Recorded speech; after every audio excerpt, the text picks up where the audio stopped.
Skin ఒక్కసారి damage అయిందంటే మళ్ళీ తిరిగి తీసుకురావడానికి నార్మల్ స్టేట్‌కి కొన్ని సంవత్సరాలు పడుతుంది. బాగా గుర్తుపెట్టుకోండి. ఒక్కసారి డ్యామేజ్ అయిన తర్వాత ఎన్ని క్లినిక్స్ తిరిగినా మీరు సంవత్సరాలే పట్టుద్ది టైము.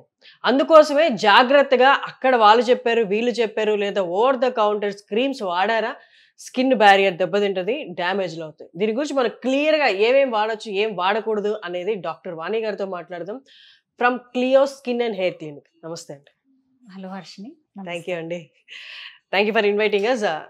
ఏంటంటే ఇప్పుడు ఇన్‌ఫ్లుయెన్సర్స్ యుగం రైట్ నౌ నడుస్తున్నది బయటంతా. ఎవరు యాక్సెప్ట్ చేసినా, యాక్సెప్ట్ చేయకపోయినా పొద్దున్న లేసి అదే చూస్తాం కాబట్టి ఒక్క చోట కాకపోతే ఇంకొక చోట ఈ క్రీము వాళ్ళంతే అష్యూర్డ్‌గా చెప్తారు. లేకపోతే వాళ్ళకున్న అవగాహనతో చెప్పడం వల్ల ఆ క్రీమ్స్ కొని వాడుతున్న వాళ్ళకి ఇప్పుడు 1, 2 సార్లు బానే ఉన్నా తర్వాత క్రమంగా స్కిన్ డ్యామేజ్ అవ్వడం కనిపిస్తుంది. స్కిన్‌కి సంబంధించి ఏవంటే అవి యూజ్ చేయకూడదండి ఫస్ట్ ఇన్ ప్లేస్.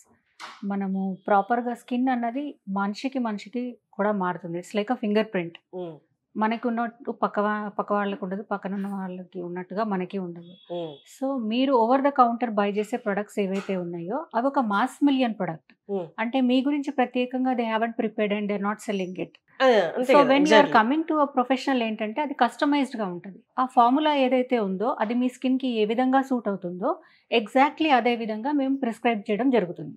సో ఇది 100% మీ స్కిన్‌కి సెట్ అవుతుంది. ఓకే. ఇప్పుడు కొంతమంది స్కిన్ అనేది మీరన్నట్టు ఎవ్రీ పర్సన్‌కి డిఫరెంట్‌గా ఉంటది. అవునండి. అంటే కొంతమంది సెన్సిటివ్ స్కిన్ ఉంటది. అవును. కానీ ఆ మెడిసిన్ మీద లేదా ఆ క్రీముల మీద suitable for all skin types అని రాసుంటాయి.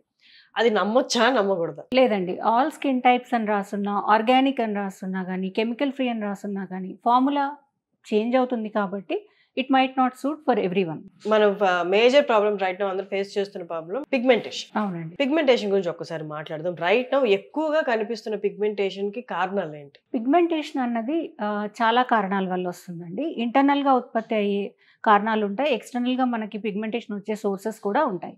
ఇంటర్నల్‌గా అయితే మనం న్యూట్రిషనల్ అనుకోవచ్చు. అంటే మనం సరియైన ఆహారంలో లోపించడం బి12 లాంటివి విటమిన్స్ హుహు. లోపించడం మూలాన కూడా డార్క్ అవుతారు. హ్మ్. Next coming to hormonal. Hormonal అంటే థైరాయిడ్. హ్మ్. ప్రైమర్లీ థైరాయిడ్ అనేది major hormone. So thyroid disturbance వచ్చినప్పుడు కలర్ చేంజెస్ రావడం సాధారణం. థైరాయిడే కాకుండా అదర్ హార్మోన్స్ లైక్ టెస్టోస్టెరాన్ కానివ్వండి రైజ్ అయినప్పుడు కూడా పిగ్మెంటేషన్ వచ్చే ఛాన్సెస్ ఉంటాయి. పీసీఓడి సమస్యలతో బాధపడుతున్న వాళ్ళకు కూడా పిగ్మెంటేషన్ ఛాన్సెస్ ఎక్కువగా ఉంటాయి. Okay. Apart from this genetics మనము మై బర్త్ మనకు వచ్చే కలర్ అన్నది జెనెటికల్‌గా అది ఉంటుంది. ఎక్స్టర్నల్ సోర్సెస్ అంటే సన్‌లైట్ కానియండి, పొల్యూషన్ కానియండి, స్ట్రెస్ కానియండి, లేదంటే కెమికల్స్ లైక్ హెయిర్ డైస్ ఇలాంటివన్నీ కూడా పిగ్మెంటేషన్‌ని ఎఫెక్ట్ చేస్తాయి. సో పిగ్మెంటేషన్ ఇంక్రీజ్ అవ్వడానికి ఇవన్నీ కూడా ప్రధాన కారణాలు. ఇంతకుముందు మనం ఒక ఏజ్ దాటిన తర్వాతే పిగ్మెంటేషన్ వస్తది అన్న అపోహలో ఉండేవాళ్ళం. అంటే 40 తర్వాత, 50 తర్వాత అని. కానీ ఇప్పుడు కొంచెం యంగర్ ఏజ్‌లో కూడా ఈ ఏజ్ ఈ బ్రాకెట్‌లో కూడా అంటే 30స్‌లో ఉన్న వాళ్ళకి కూడా మనం పిగ్మెంటేషన్ అనేది చూస్తూ ఉన్నాం. ఎందుకని ఇది తీసుకుంటున్న ఫుడ్ వల్ల లేకపోతే బయట కాలుష్యం వల్ల? అన్ని రకాలైన ఇన్‌ఫ్లుయెన్సెస్ ఉన్నాయండి. యంగర్ ఏజ్ గ్రూప్‌లో కూడా ఇవి రావడానికి కారణాలేంటంటే ప్రధానంగా మన లైఫ్ స్టైల్ చేంజ్ అయిపోయింది. హ్మ్. ముందులాగా లేదు. సో ఈవెన్ మన సన్ ఎక్స్‌పోజర్ కానియండి, ఇండోర్స్ మనం కూర్చున్నా గానీ we are exposed to LED lights, hmm. Gadgets. ఆ గ్యాడ్జెట్స్ నుంచి వచ్చే బ్లూ రేస్ కానియండి, ఇన్‌ఫ్రారెడ్ రేస్ కానియండి, ఇవన్నీ కూడా మనకి కాన్స్టెంట్ రేడియేషన్ రూపంలో పిగ్మెంటేషన్‌ని ఎక్కువ చేస్తాయన్నమాట. సో ఇది one of the primary reason. Apart from that hormonal changes కూడా ఈ మధ్య స్ట్రెస్ ఎక్కువ అవ్వడం మూలాన పీసీఓడి లాంటి సిట్యుయేషన్స్, హార్మోనల్ ఇంబాలెన్సెస్ చాలా కామన్‌గా చూస్తున్నాం. సో వాటి మూలాన కూడా యంగర్ ఏజ్‌లో పిగ్మెంటేషన్ ఇష్యూస్ ఎక్కువగా వస్తున్నాయి. ఇప్పుడు పిగ్మెంటేషన్‌తో అంటే నా మొహం మీద ఇలా మచ్చలు కనిపిస్తున్నాయి అని ఇబ్బంది పడే వాళ్ళ కేటగిరీ ఒకటి. వాళ్ళు ఎలా అయినా వస్తారు ట్రీట్మెంట్‌కి. అవునండి. అలా కాకుండా ఇప్పుడు నాకేంటి పిల్లలు పుట్టేసారు, నాకేం అవసరం లేదు, నేను ఇంట్లోనే ఉంటాను.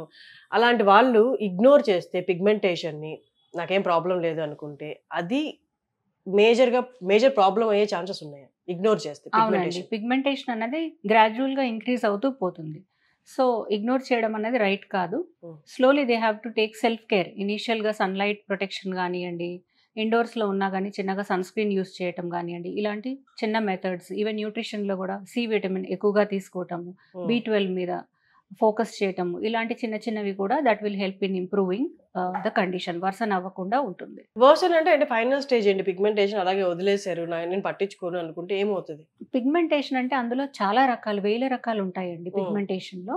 సో, దాంట్లో డిసీజ్‌కి సంబంధించిన పిగ్మెంటేషన్స్ ఉంటాయి. కొన్ని ట్రీట్మెంట్‌తో అమ్నికబుల్ ఉండే పిగ్మెంటేషన్ ఉంటాయి. కొన్ని ట్రీట్మెంట్తో మనం రివర్స్ చేయొచ్చు. నార్మల్గా ఓరల్ మెడికేషన్ ద్వారా కానీ, క్రీమ్స్ ద్వారా కానివ్వండి, న్యూట్రిషన్ సప్లిమెంట్స్ ద్వారా కానివ్వండి, లేకపోతే హార్మోనల్ ట్రీట్మెంట్స్, ఇంజెక్షన్స్, ఇలాంటి వాటితో తగ్గే పిగ్మెంటేషన్స్ కూడా ఉంటాయి.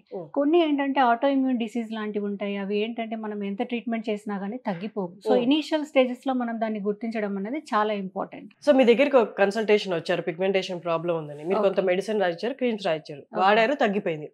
లేటర్ ఆన్ కొన్ని ఇయర్స్ తర్వాత మళ్ళీ పిగ్మెంటేషన్ వస్తే డాక్టర్ దగ్గరికి ఎందుకు వెళ్ళడం, మళ్ళీ డబ్బులు దండ కానీ సేమ్ అదే షీట్ తీసి వెళ్ళి మెడికల్ షాప్కి వెళ్ళి అవే మందులు మళ్ళీ కొనుక్కొని వాడితే అది కరెక్టా కాదా? అది రాంగ్ అండి, అబ్సల్యూట్లీ రాంగ్. ఎందుకంటే మనకు లాస్ట్ ఇయర్ ఉన్న స్టేటస్ ఆఫ్ బాడీ ఈ ఇయర్ ఉండకపోవచ్చు. సో ఇంటర్నల్ హార్మోనల్ స్టేటస్ కానీ, న్యూట్రిషనల్ స్టేటస్ కానీ మారి ఉండొచ్చు.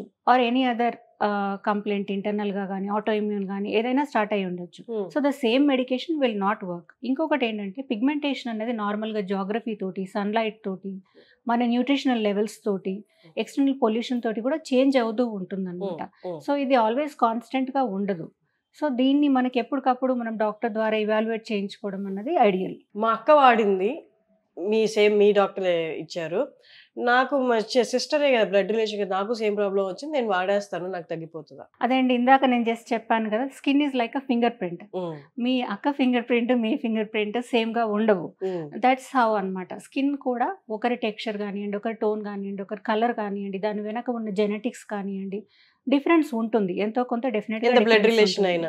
సో మనకి సేమ్ మెడికేషన్స్ అన్నవి అన్ని విధాలుగా అందరికీ వర్క్ అవ్వవు. So you need to take a separate prescription. పిగ్మెంటేషన్కి క్లియర్లో ఇస్తున్న ట్రీట్మెంట్స్ గురించి ఒకసారి. పిగ్మెంటేషన్స్కి చాలా రకాలైన ట్రీట్మెంట్స్ ఉంటాయండి. ప్రైమరీగా మనం పేషెంట్ ఫస్ట్ రాగానే సింపుల్గా మనము టాపికల్ క్రీమ్స్ అంటే పైన అప్లై చేసుకునే క్రీమ్స్ కానివ్వండి, సూటబుల్ ఓరల్ మెడికేషన్ కానివ్వండి, అది కూడా మనము ల్యాబ్ టెస్ట్ ద్వారా మనము లోపల ఉన్న రూట్ కాజ్ ఐడెంటిఫై చేసి ఇవ్వడం జరుగుతుంది.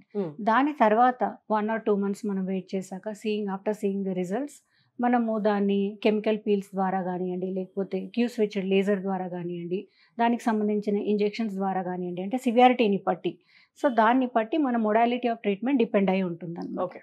సో దీస్ ట్రీట్మెంట్స్ అన్నీ కూడా US FDA approved and they are 100% safe.